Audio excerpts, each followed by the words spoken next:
Bon, pendant que je finis de me préparer, je vais répondre à votre commentaire. Pour ce faire, je vais lire un extrait d'un livre que j'ai beaucoup apprécié cette année, Être marié n'est pas le plan A, qui nous vient de Coco d'amour. Le mariage apparaît ainsi comme le plan A pour la femme, car c'est son unique espoir pour obtenir de la valeur, de la visibilité et être prise au sérieux. Des femmes célibataires se voient obligées de porter une bague pour que leur prise de parole soit considérée en réunion ou pour éviter le harcèlement de leurs collègues masculins. Par ailleurs, des femmes divorcées taisent leur situation et gardent leur bague par honte. Je ne peux compter combien de fois des abonnés m'ont demandé si j'étais mariée, que ce soit à cause de mon féminisme assumé ou parce que j'osais aborder un sujet tabou que, selon leur conception, une femme mariée ne devrait pas traiter. Seules les femmes mariées peuvent avoir une voix car un homme les a validées. Dans la communauté noire, il y a même une hiérarchie de femmes selon leur statut matrimonial, avec les femmes mariées tout en haut, les veuves au milieu, les célibataires et les femmes divorcées tout en bas car elles n'ont pas de mari.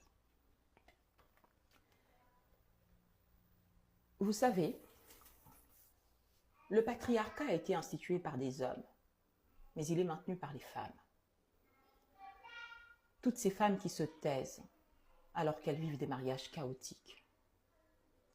Toutes ces femmes qui continuent d'œuvrer pour que d'autres femmes se marient dans les mêmes conditions qu'elles, alors qu'elles savent qu'elles souffrent terriblement dans leur mariage.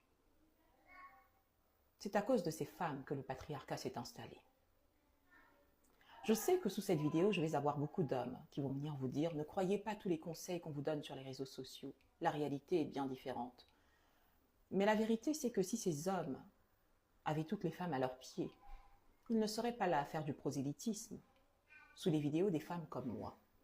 Lorsque je dis que la femme doit connaître sa valeur, lorsque je dis que la femme ne doit pas chercher à être utile à l'homme. Ne faites jamais pour un homme ce que vous n'auriez pas fait pour vous-même. Jamais. Je ne suis pas là pour vendre le mariage, parce que je sais que toutes les femmes n'auront pas accès au même type d'homme auquel j'ai eu accès. Je le sais. Et je ne veux pas mettre dans la tête des femmes qu'il existe des exceptions. Je veux que les femmes soient prudentes. Je veux qu'elles sélectionnent. Je veux qu'elles choisissent. Parce que si je m'amuse à leur dire de baisser leurs standards, elles risquent de le payer cher. Très cher. Donc, mesdames, ne baissez pas vos standards pour un homme.